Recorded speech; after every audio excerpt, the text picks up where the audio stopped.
Ezekiel പ്രവാചകന്റെ പുസ്തകത്തിൽ നിന്നുള്ള വായന 11 അധ്യായം 1 മുതൽ 13 വരെയുള്ള വചനങ്ങൾ. പാർട്ട് 1. നേതാക്കന്മാർക്കു ശിക്ഷ.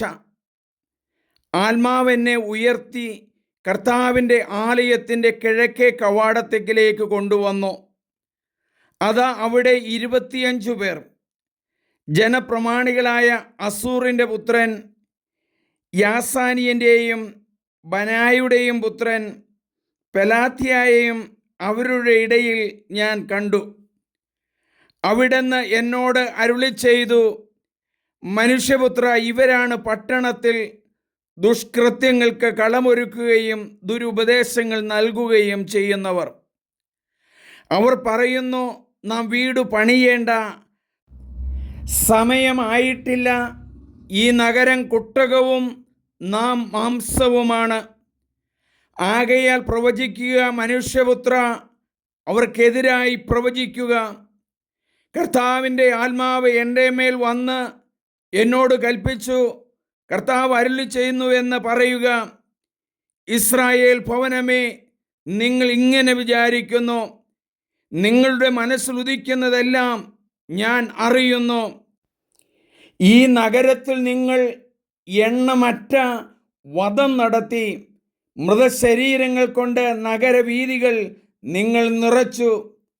ദൈവമായ കർത്താവ് അരുളിച്ചെയ്യുന്നു, നിങ്ങൾ നഗരമധ്യത്തിൽ കൊന്നിട്ടിരിക്കുന്നവരാണ് മാംസം, ഈ നഗരമാണ് കുട്ടകം. എന്നാൽ നിങ്ങളെ ഞാൻ അതിൻ്റെ മധ്യത്തിൽ നിന്ന് പുറത്തു കൊണ്ടുവരും. നിങ്ങൾ വാളിനെ ഭയപ്പെടുന്നു, ഞാൻ നിങ്ങളുടെ മേൽ വാൾ വീഴ്ത്തും. ദൈവമായ കർത്താവാണ് ഇത് പറയുന്നത്. നിങ്ങളെ ഞാൻ നഗരമധ്യത്തിൽ നിന്ന് പുറത്തു കൊണ്ടുവന്ന് വിദേശീയരുടെ കയ്യിൽ ഏൽപ്പിക്കും. നിങ്ങളുടെ മേൽ എൻ്റെ ശിക്ഷാവിധി ഞാൻ നടപ്പാക്കും. നിങ്ങൾ വാളിനിരയാകും. ഇസ്രായേലിൻ്റെ അതിർത്തിയിൽ വെച്ച് നിങ്ങളെ ഞാൻ വധിക്കും. ഞാനാണ് കർത്താവെന്ന് അപ്പോൾ നിങ്ങൾ അറിയും. ഈ നഗരം നിങ്ങൾക്ക് കുട്ടകമായിരിക്കുകയില്ല, നിങ്ങൾ അതിലെ മാംസവും ആയിരിക്കുകയില്ല. നിങ്ങളെ ഞാൻ ഇസ്രായേലിൻ്റെ അതിർത്തിയിൽ വെച്ച് വിധിക്കും. ഞാനാണ് കർത്താവ് എന്ന് അപ്പോൾ നിങ്ങൾ അറിയും. നിങ്ങൾ എൻ്റെ കൽപ്പനകൾ അനുസരിച്ച് ജീവിച്ചില്ല, എൻ്റെ നിയമങ്ങൾ പാലിച്ചില്ല. പ്രമാണികളുടെ ഒരു മകൻ അങ്ങ് പ്രവചിച്ചു കൊണ്ടിരിക്കുമ്പോൾ നിലത്ത് വീണ് മരിച്ചല്ലോ. അത് കണ്ടിട്ട് എസെക്കിയേൽ പ്രവാചകൻ നിലത്ത് കമിഴ്ന്നു വീണ് പ്രാർത്ഥിച്ചല്ലോ. ആ പ്രാർത്ഥനയിലേക്ക് ഞങ്ങളെ സമർപ്പിക്കുന്നു. യേശുവേ, ഗെത്സേമൻ തോട്ടത്തിൽ അങ്ങ് കമിഴ്ന്നു വീണ് പ്രാർത്ഥിക്കുന്നുണ്ടല്ലോ. പിതാവേ, കഴിയുമെങ്കിൽ ഈ പാനപാത്രം എന്നിൽ നിന്ന് മാറിപ്പോകട്ടെ.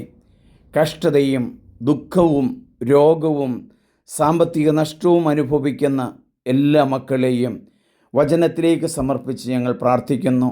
ദൈവമേ നന്ദി, ദൈവമേ ആരാധന. എൻ്റെ പേര് സണ്ണി പുൽപ്പറമ്പിൽ.